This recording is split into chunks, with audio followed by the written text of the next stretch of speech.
Good evening. Chair calls to order Legislative Session Day 25-007. I would ask you all to please stand for the Pledge of Allegiance. Troop 265 from Jarrettsville is here with us this evening. Will lead us in the pledge if you gentlemen would like to come forward. And it will be followed by the opening prayer by Councilwoman Bull Sottles. Right down front, gentlemen.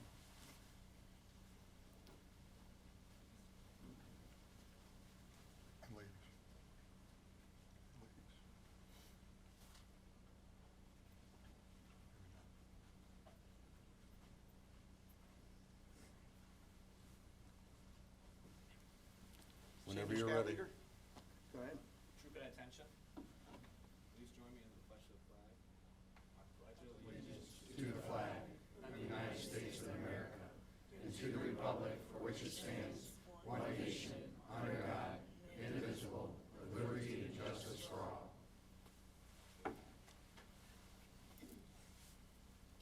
Dear Lord, we gather with gratitude seeking your guidance in our deliberations today. Help us serve Harford County with wisdom, unity, and compassion. May our discussions be filled with respect and our decisions be just and beneficial for all residents. Grant us the courage to face challenges and the commitment to foster a thriving community. In your name we pray, amen. Amen. Thank you, gentlemen. Thank you, gentlemen. Council, if I may, before we start, I just want to give a huge thank you and show our appreciation for all of our first responders throughout this past weather event, our Harford County DPW workers, state highway workers and employees, our BG&E crews, and I see today that they are preparing for anything that we may get over the next 24 to 36 hours. So just want to show our appreciation and let them know how much we do appreciate all that they do. And with that, we'll move on to item number 4, presentation of proclamations. 2025 February Black History Month. Councilman Bennett. Whereas Black History Month was first recognized nationally by President Gerald R. Ford in 1976 during the United States Bicentennial Celebration.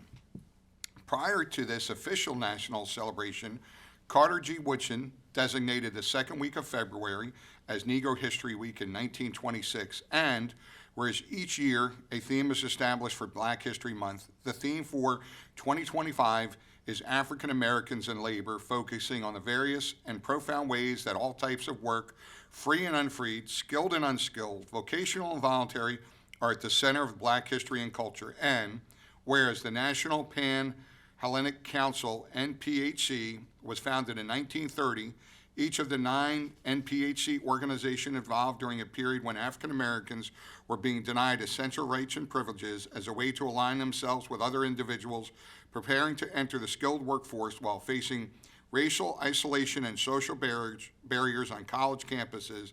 The primary focus of the NPHC member organizations remains community awareness and action through educational, economic, and cultural service activities. The NPHC Harford Alumni Council serves as an essential role to the local Black Greek lettered organizations as well as our communities, sponsoring various events and programs. Members of the graduate chapters can be found volunteering their time throughout the community wherever there is a need. Now, therefore, we, the County Council of Harford County, Maryland, on this 18th day of February 2025, do hereby recognize Black History Month, February 2025.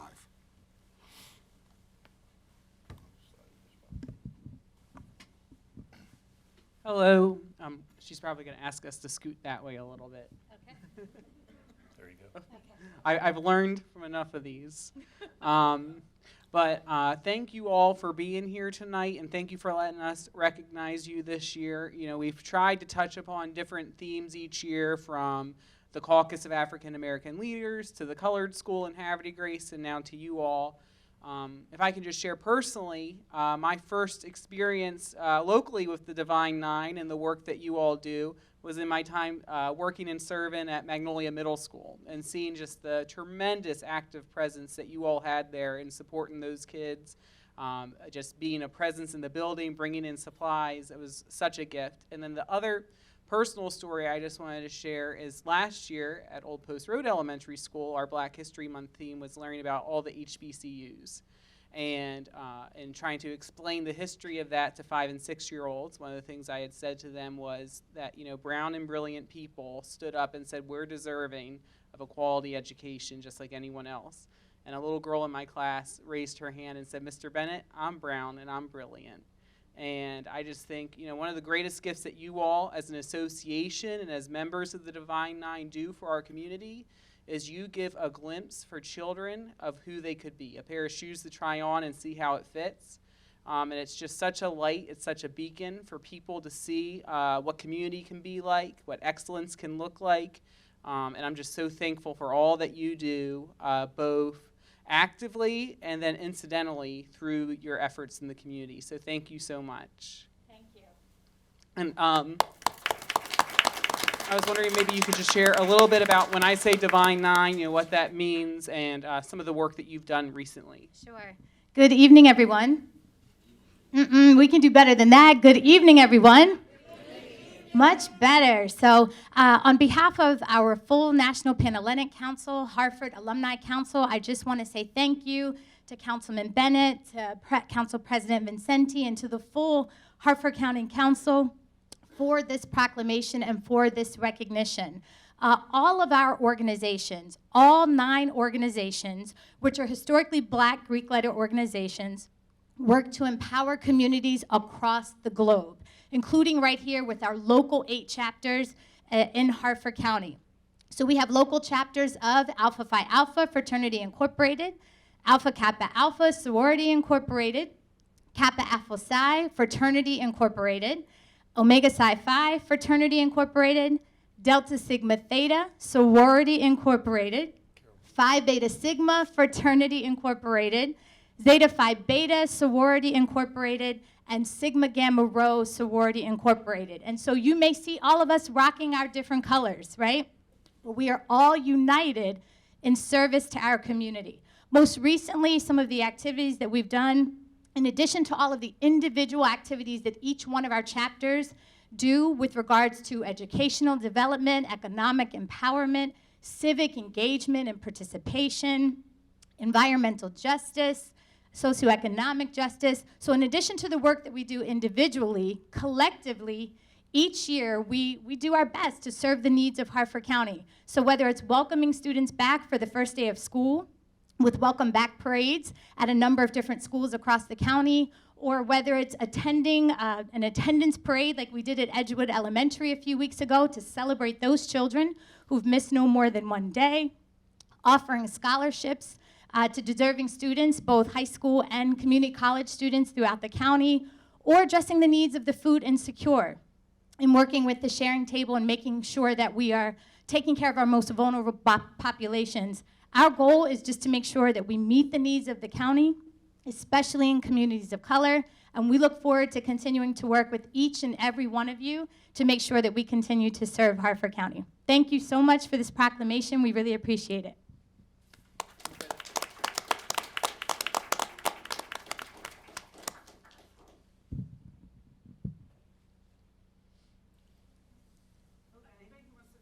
Yeah, if we could have all the D9 members, please come up.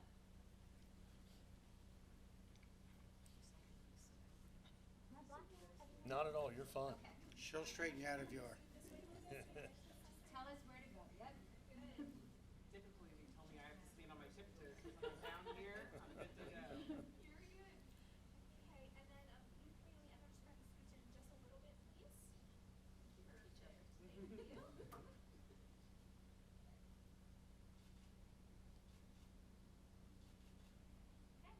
Perfect. Thank you. All right. Thank you. And one more thing. We know that Black history is American history, and it is made every single day, and we celebrate it all throughout the year. So we really just appreciate in a time when the work of groups like ours is just getting reduced visibility, we really appreciate the county council taking the time to acknowledge us here in this forum. Thank you so much. Thank you. Thank you.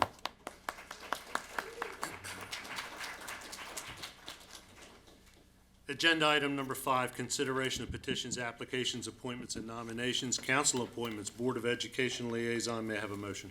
Council President, I move to approve the appointment of Councilman Bennett. Thank you. May I have a second? Second. Thank you, Mr. Penman. It's been moved and seconded to approve Mr. Bennett for the Board of Education liaison position. Is there any discussion? Mr. Penman. Mr. President, thank you. I just wanted to acknowledge Councilman Bennett and his attributes, his talents, in taking this responsibility as the Board of Education liaison. There's no better person, a subject matter expert, to bring back that knowledge to the council. So thank you. Thank you. Mr. Bennett. I appreciate this coming up. I was a little surprised when it came up for a vote, only because I thought we had already taken care of it, because roughly 2 years ago, former Councilman Guthrie had come to me and expressed that he didn't like having to stay up so late with the Board of Ed meetings, often going past 10 o'clock, 4 or 5 hours long. And so I had taken that over for him back in 2023. And I've been serving in that capacity since then, but I guess we just had never officially put a bow on that. But for those who don't know, essentially my duties as Board of Ed liaison have been to attend the meetings, to make note of anything that's relevant to the work we do as a council, and make sure I relay that information to our council president, so then he can relay that to everybody else. But essentially my job is just to sit through each meeting and relay that information back. And since I already go to all the meetings, it's 5 less hours another council member has to be in downtown Bel Air. So, Thank you, Mr. Bennett. Anyone else? Ms. Dixon. Mr. President? Aye. Mrs. Robert? Aye. Mr. Bennett, or Mr. Penman? Aye. Mr. Jan Giordano? Aye. Mr. Riley? No. Mrs. Bull Sottles? Aye. Mr. Bennett? aye. There be 6 votes in the affirmative, 1 negative. The appointment is hereby approved. Executive appointments, Liquor Control Board. May I have a motion? Council President, I move to approve the reappointment of Wayne Goddard. Thank you. May I have a second? Second. Thank you, Mr. Riley. It's moved and seconded to approve Mr. Goddard to the Liquor Control Board. Is there any discussion? Mr. Penman. Mr. President, I know Mr. Goddard is here, and I know he took over that position, I guess it's been a year or 2 ago. From all indication, speaking with people in that organization, he's done a great job. It's going in the right direction, so I want to thank him for being here and his work for it. Thank you, Mr. Penman. Mr. Jan Giordano. So I also want to echo my approval for Mr. Goddard. In the community, I deal with a lot of restaurants, liquor store owners, so it's been a stability that maybe wasn't there before, some things that they're working on, so I do appreciate that. I've met with Mr. Goddard, and so I'm glad to see that the liquor board's working well, so thank you. Thank you, Mr. Jan Giordano. Mr. Riley. Yeah, something that's very unusual. We have the Maryland senators and all of the Maryland delegates that unanimously approved you as the liquor board chair. And so congratulations, because that's a feat just in itself. Anyone else? Ms. Dixon. Mr. President? Aye. Mrs. Robert? Aye. Mr. Penman? Aye. Mr. Jan Giordano? Aye. Mr. Riley? Aye. Mrs. Bull Sottles? Aye. Mr. Bennett? Aye. There being 7 votes in the affirmative, 0 in the negative, the appointment is hereby approved. Mr. Goddard, would you please stand and be recognized? Thank you. Commission for Women, may I have a motion? Or excuse me, we're going to hold that. I can't read my own notes. Human Relations Commission, may I have a motion? Council President, I move to approve the appointment of Lenora Robinson. Thank you, may I have a second? Second. Thank you, Mr. Riley, or shoot, Mr. Penman. It's going to be one of those nights. We're all tongue-tied. Only a couple more. A man of many faces. Forgive me, Lenora. We have a motion and a second. Is there any discussion? If I may, I have a personal knowledge of Lenora and all that she's done for the county for many, many years. I think she'll be a great addition to the Human Relations Commission, and fully support her. Ms. Dixon. Mr. President? Aye. Mrs. Robert? Aye. Mr. Penman? Aye. Mr. Jan Giordano? Aye. Mr. Riley? Aye. Mrs. Bull Sottle? Aye. Mr. Bennett? Aye. Being 7 votes in the affirmative, 0 in the negative, the appointment is hereby approved. Department of Social Services Advisory Board, may I have a motion? Council President, I move to approve the appointment of Angela Mangione. Thank you. May I have a second? Second. Thank you, Mr. Riley. It's been a motion and a second. Is there any discussion? Ms. Dixon? Mr. President? Aye. Mrs. Robert? Aye. Mr. Penman? Aye. Mr. Giangiordano? Aye. Mr. Riley? Aye. Mrs. Bulsato? Aye. Mr. Bennett? Aye. There being 7 votes in the affirmative, 0 in negative, the appointment is hereby approved. Local Management Board, may I have a motion? Council President, move to approve the appointment of Melinda Velez. May I have a second? Second. Thank you, Mr. Riley. It's been moved and seconded to approve Ms. Velez to the Local Management Board. Is there any discussion? Ms. Dixon? Mr. President? Aye. Mrs. Robert? Aye. Mr. Penman? Aye. Mr. Giangiordano? Aye. Mr. Riley? Aye. Mrs. Bulsato? Aye. Mr. Bennett? Aye. Being 7 votes in the affirmative, 0 in the negative, the appointment is hereby approved. Harford County Cultural Arts Advisory Board, may I have a motion? Council President, I move to approve the appointments of Lisa Mangione and Michelle Sweet. May I have a second? Second. Thank you, Mr. Riley. Michael Sweet, sorry. Is there any discussion? Ms. Dixon? Mr. President? Aye. Mrs. Robert? Aye. Mr. Penman? Aye. Mr. Giangiordano? Aye. Mr. Riley? Aye. Mrs. Bulsato? Aye. Mr. Bennett? Aye. These 7 votes in the affirmative, 0 in the negative, the appointment is hereby approved. Harford Center Board of Directors, may I have a motion? Council President, I move to approve the appointment of Kirk Volmecki Jr. Second?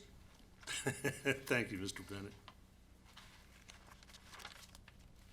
It's been moved and seconded to approve Mr., I'm going to say Volmek, I don't know. Is there any discussion? I spoke with Sherry this past week, and she's really excited for Kirk to join us on the board. She considers him just like an embodiment of the very best of what the Harford Center tries to do each and every day. And it's just really exciting to expand representation on our board. So very excited for this. Thank you, Mr. Bennett. And I, too, did speak with Ms. Nolte today, and she absolutely said the same as you had said. So, anyone else? Ms. Dixon? Mr. President? Aye. Mrs. Robert? Aye. Mr. Penman? Aye. Mr. Giangiordano? Aye. Mr. Riley? Aye. Mrs. Bulsato? Aye. Mr. Bennett? Aye. There being 7 votes in the affirmative, 0 in the negative, the appointment is hereby approved. Agenda number 6, special presentations, we have none. 7, approval of minutes. Special Legislative Day 25-004, February 4th, 2025. Public hearing, February 4th, 2025. Legislative Day 25-005, February 4th, 2025. Are there any corrections to the minutes? There being no corrections, the minutes stand approved. Mr. Giangiordano, please read in Resolution 00225. Resolution 002-25, authorization housing HUD grant 2025 introduction, introduced by Council President Vincenti at the request of the County Executive. A resolution authorizing the filing of all grant applications with the U.S. Department of Housing and Urban Development and Maryland Department of Housing and Community Development by Harford County, Maryland, for grant assistance under any of its programs and authorizing the receipt of these funds. Thank you. Ms. Richardson, would you like to come forward, please?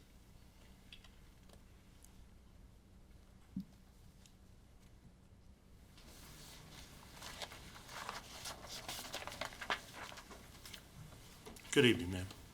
Good evening. I think I know most of you, but welcome, Councilwoman Robert. My name is Barbara Richardson, and I'm the Director of the Harford County Department of Housing and Community Services. This resolution will, in essence, allow the department to apply for both federal funding through the United States Department of Housing and Urban Development, as well as state funding through the Maryland Department of Housing and Community Development.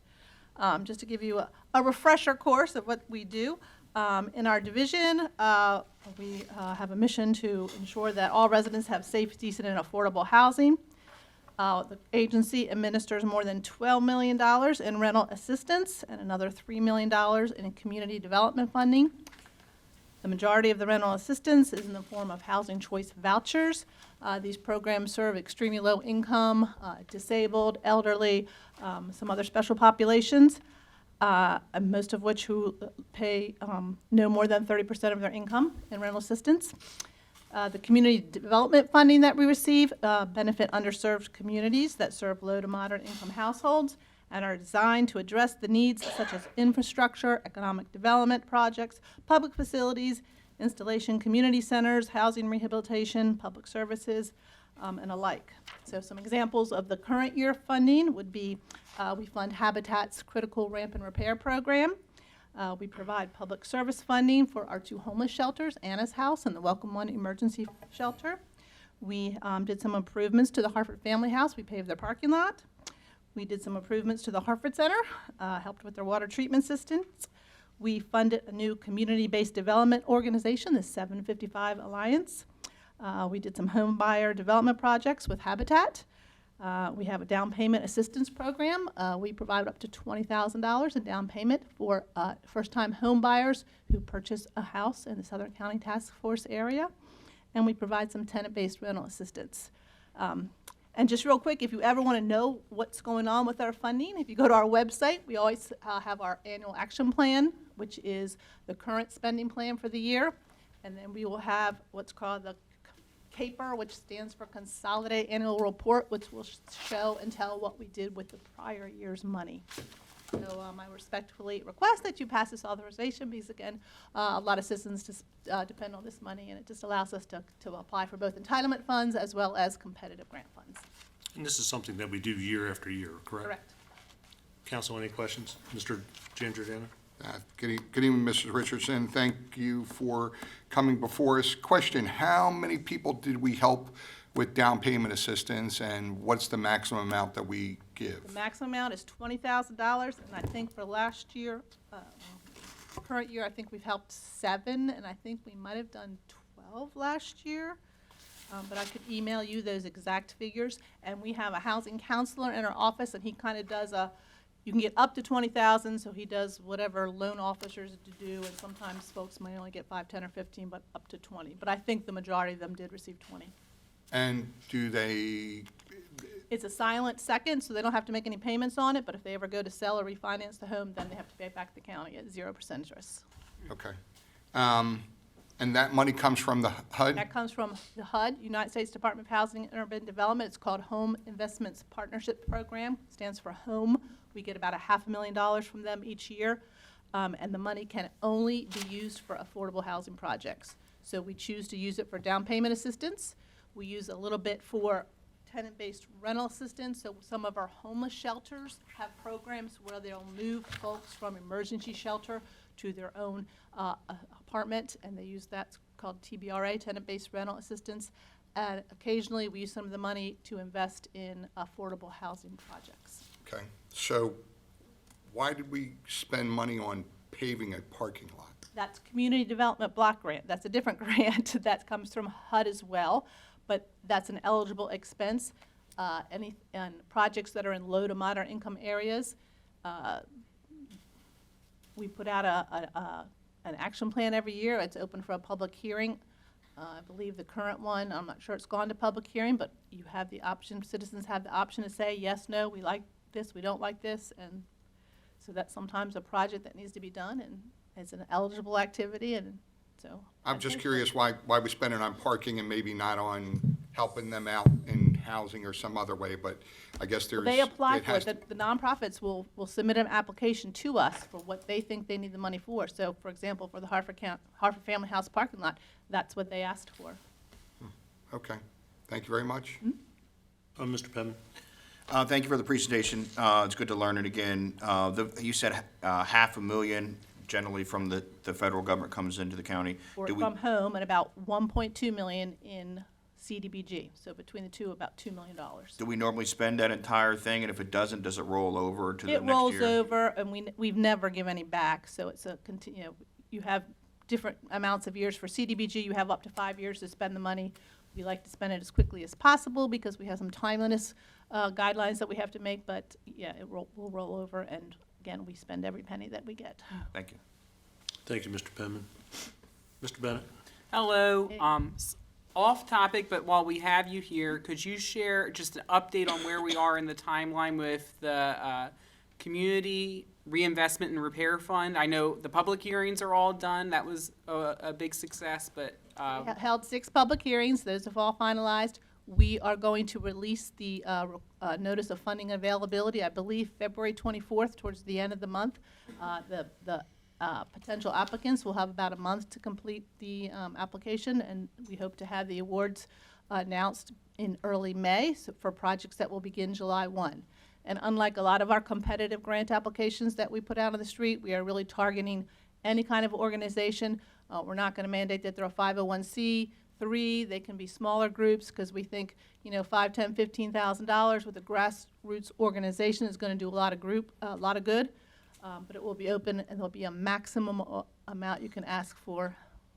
I believe it's 50 or 60,000. I'm not sure. And just for public consumption, can you state again the general areas that we're hoping to target with the Well, there's support? 3 identified zip codes, and those are the ones that have been disproportionately affected by cannabis arrests. So the state took an average of arrests from, I think it was 2002 to 2022, over the 20-year period. Some communities were really disproportionately affected. They had a formula-based. So the 3 communities, their zip codes in Harford County are Edgewood, Abingdon, and Aberdeen. Thank you so much. Thank you. Anyone else? Well, Barbara, we thank you for your presentation, and we'll take this up at a future meeting. Thank you. 9, introduction of bills, we have none. 10, introduction and consideration of amendments, we have none. 11, call for final reading of bills, Bill 25-001, term limits code revision. May I have a motion? Council President, I move to approve Bill 25-001. Thank you. May I have a second? Second. Thank you, Mr. Penman. It's been moved and seconded. Is there any discussion? Seeing none, Ms. Dixon? Mr. President, Aye.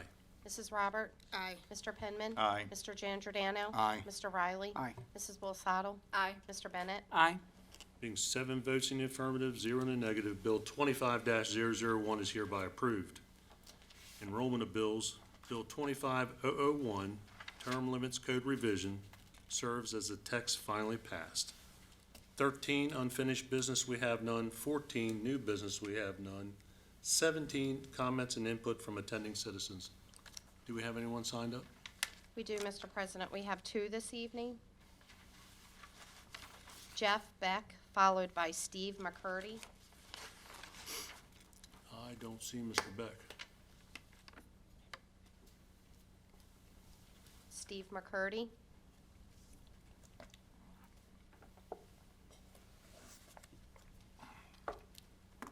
Good evening, sir. Name and address for the record, please. Steve McCurdy, 2704 Dale Court, Baldwin, Maryland. Whenever you're ready. President Vincenti, thank you very much, and board members giving me the opportunity to speak on behalf of the election integrity group here in Harford County. I provided this information to you all, which I'm going to read the written portion. Did you know that there will be a National Day of Action on Tuesday, February 25th, 11 a.m. at 100 State Circle, which is the Lawyers Mall, down in Annapolis, Maryland. The focus of this event is to change legislation to require voter ID is number 1. Number 2 is require signature verification. And number 3 is to clean up the Maryland voter rolls. Maryland voters require that our election system is transparent, accurate, secure, and easily understood by all citizens of Maryland. However, many registered and concerned voters contend that our current voting system in Maryland is not any of the above for reasons as outlined below. We have evidence that our voter rolls are not being updated. For instance, deceased voters are still on the rolls as active voters, even though they died 15 to 20 years ago. And particularly in Harford County, 2 of the deceased voters we found on the rolls voted in multiple elections after they died. There is evidence that our voting equipment is not up to date. For instance, documented information was presented to the State Board of Elections in 2024 that in 5 Maryland counties, voters' choices on the ballot marking devices were flipped from their choice to another candidate. There's evidence that voters are being inactivated just 1 month after they voted. According to the Maryland election law, this is a violation of the law. There are individuals who are voting without proper United States Postal Service address information, i.e., you cannot use a P.O. box as your primary residence. There is no consistency in the way the election community follows the Open Meetings Act, hence why the Maryland Attorney General is concerned about this and why Senator Kagan has introduced current legislation to be addressed in committee. All the above items and more are reasons why many people no longer trust elections in Maryland, and for that matter, across the country. Mr. McCurdy, I'm going to stop you right there because your time is up. Okay? But please feel free to come back at another time if you want to elaborate on this document. Each one of the council members have a copy of it. I'm Yes. sure they will go through it, but we do have a 3-minute rule. Sure. And I Thank, don't want to, thanks, Leah. If anybody wants a copy of this, I do have a few, so. thank you, sir. very much. Thank you. Agenda item 16, business from council members. Mr. Bennett. Hello, good evening, everybody. It's good to be with y'all. I did attend the county executive's budget town hall, which was a well-attended event. 2 general pieces of feedback I'd like to share is first, I think it's important to have a parking lot that has ample parking, especially handicap parking. I noticed it was hard, especially for some of our participants in the ARC who came to speak out, to find a way for them to park somewhere close enough to be a part of the event. We want to make sure everybody's able to access that type of event. And the second thing is, I know in the past, those budget town halls have been broadcast on HarfordTV, and I think that's a great way for people who might not be able to physically come to still feel like they're a part of the process. So I hope in future budget town halls that would be something that the county executive would consider, because I think it's good for as many people as possible to be a part of that. I attended the Route 40 Business Association meet, greet, and eat at Coakley's, which was a lot of fun. And it's always good just to be around our businesses and hear what people are up to and what their needs are. I attended the Abingdon Fire Company Awards Banquet, celebrating 100 years of Abingdon Fire Company, which was really exciting, a big milestone year. And also the NAACP Freedom Fund Luncheon with Councilwoman Robert, which was a really special lunch. She did a lot of the work to organize it. I ate the food. Upcoming, the Haverty Grace Ice Festival is going to be on Saturday, February 22nd. And then the Langston Hughes Youth Oratorical Contest got rescheduled due to weather to Sunday, the 23rd at 3 p.m. at the Star Center. And then lastly, I'm more likely than not going to miss our first council meeting in March because my wife Abby will be delivering a baby. So I'll miss that next meeting. But that also means the next time I'm back, I'll be 30. And we'll no longer have someone in their 20s on the county council. So we're getting old up here, folks. But that's all I have this evening. Thank you. Thank you, Mr. Bennett. Ms. Saddles. Thank you, Council President. I wanted to make everyone aware that the Churchville, Crestwell, Fountain Green Community Advisory Board meeting is this Thursday at 6:30 p.m. It will be held at the Churchville Rec Center, and my aide Tara will be there. If you have any concerns about the community, that's a good time to come out and speak on those. The Harford County Chamber of Commerce is hosting a Minority and Special Business Resource Fair at the Converge Center on February 26th from 9 a.m. to 12:30. It's a free event and registration's available on the Chamber's website. I also shared that on social media. And we have been attending the Aberdeen City Council meetings to better understand the constituent needs and strengthen our partnership with the council.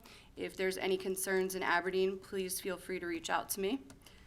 And I think that's all. Thank you. Thank you, Ms. Saddles. Mr. Riley. Yes, I'd like to thank the Scout leadership, Troop 265, and all the the Scout members coming out tonight, and also leading in the Pledge of Allegiance. And talking about getting old, our sheriff had his 60th birthday this past week, so happy birthday to the sheriff. Thank you, Mr. Riley. Mr. Jan Giordano. Thank you, Council President. On Friday, I attended the grand opening of GSI Health and Wellness. They do some holistic healing, medicine, and regular medicine, and myself and Councilwoman Roberts was with me, and we had a pleasant afternoon, wish them well, and that's all I have. Thank you, Council President. Thank you, sir. Mr. Penman? Thank you, Mr. President. It's exciting to still be here on the council. In case some don't know, there is an attempt to remove me because I'm a cop and a councilman as a member of the sheriff's office. The Supreme Court issued a stay, so I'm excited to be here and continue to advocate for my district, District B.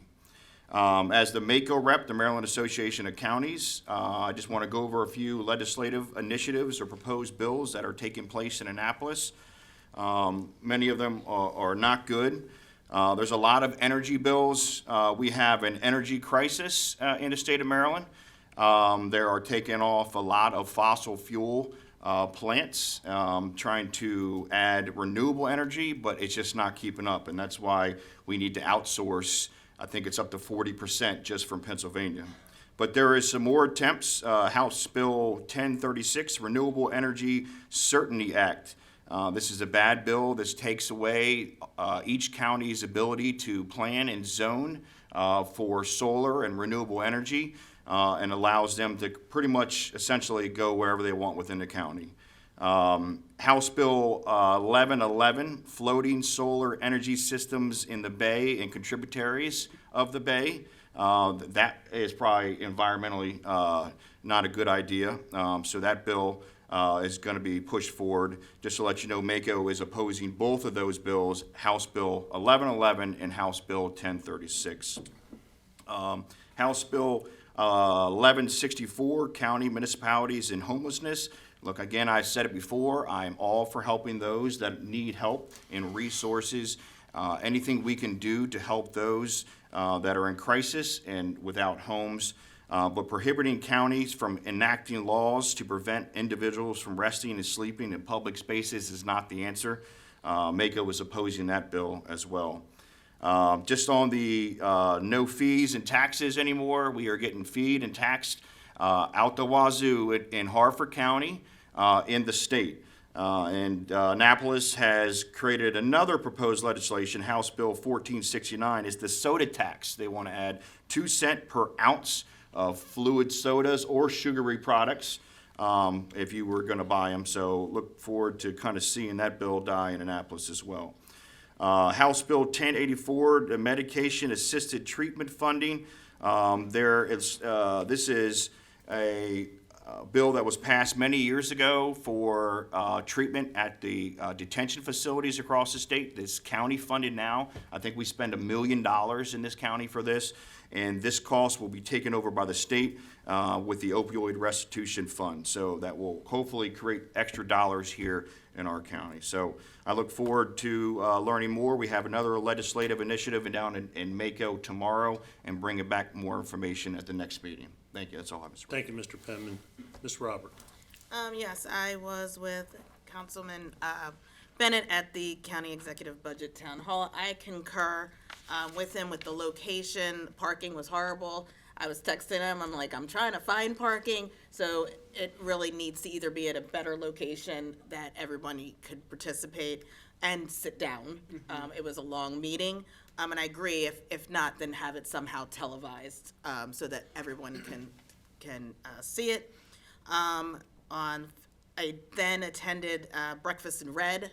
I attend every year for American Heart Association Month, and that was a great event, learning about nutrition, learning about how we can better eat, drink, and ensure that we can live healthy lives based on our nutrition.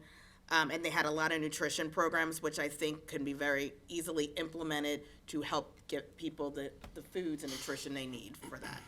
I also spoke at the Chesapeake Professional Women's Network luncheon. I was asked to do that, and that was great group of women, and got to learn a little bit about what everyone else in that organization does as far as their employment. I have been doing what I said I was going to do. I have been touring absolutely everywhere. I went to the Harford Community Action Agency, looked at the food bank, looked at everything they had, talking and figuring out what everyone's needs are in the community. I met with the Southern County Task Force, got to know what they do, got to know what's going on in my community, and actually found out that there's a lot going on in our community that I find that a lot of our community members do not know. So we're trying to figure out a way to get the word out more of what things are to come. And then went to the grand opening of the GSI Health and Wellness. I'm a big wellness person, so I'll be back there, but that was a great open house, and talked to the person in charge, and she's got a lot of great ideas, and I'm glad she's in the community. And then finally, I did my first Eagle Scout ceremony on Saturday, and that was very impressive to me. The two boys came from Joppatown, and I was really impressed by their service that they did to obtain that award. And then yesterday I was at the NAACP Freedom Lunch. So I've been busy. Oh, and I did want to make one announcement. On February 20th, I didn't hear anyone say, but there is the Good Energy Open House, Understanding Your Energy Bill, that's going to be at the Boys and Girls Club in Edgewood from 5 to 7:30, and it's supposed to be understanding your bill, how energy works, the whole big picture, so people can understand what's going on with these increases. Thank you, Ms. Robert. 15, business from the council president. I've got a couple things that are going to be from this past meeting that we had to postpone, but try to catch up on them real quick. But first, I want to give a shout out to the Scout Troop for being here this evening. Also, the leadership. They're also members of the Jarrettsville Volunteer Fire Company. And I was there this past weekend with the show that the Isaac Walton League had put on. Great organization, great. Both organizations are great. Isaac Walton does a great job with conservation and preservation. And of course, the firefighters at Volunteer Fire Company are indispensable. So thank you for that. I also want to recognize the 9th anniversary of the passing of our two deputies. I was not able to attend this year. It's the first year, but I wished each one of us had an opportunity to ride along with our deputies at some point in time. So, and have the opportunity that council members have to get in a car and ride with them for a shift and see what they have to deal with every day. And I think you would have an outstanding and a different perspective on what these guys and gals put up with. So kudos to our men and women in uniform. We appreciate them very much. Also want to express my deepest condolences to the family and friends of Sue Lingenfelder. She was a very passionate about her community, photography, poetry, and storytelling. She would frequent our store on a regular basis in Havre de Grace, and of course spend some time with Jeannie. So I would ask you to keep her and her family and friends in your thoughts and prayers. Also, who's not going to miss Tim Tootin, for gosh sake? Just saddened to hear about that. He's a staunch advocate for education. I've personally had a couple of opportunities to sit and talk with him and be interviewed by him, and he is definitely going to be missed. Huge pillar of the community. And then finally, in line with Black History, the Havre de Grace Decoy Museum has recently put together a African-American decoy carvers exhibit. It is open, it's interactive. It is the only one in the country. Wow. And we've reached out to the governor's office, hopefully to have either him or his designee come and help us cut the ribbon on this exhibit. This covers the entire Chesapeake Bay. We're blessed to still have two of these older gentlemen still alive, one in Chincoteague, Virginia, and one in Lower Delaware. And they're willing to make the trek up for the ribbon cutting One is almost 90 and one is 100 and something, I think. So we're looking forward to that, and hopefully we'll hear something from the governor's office or someone, a designee. And with that, we'll adjourn this meeting. Thank you.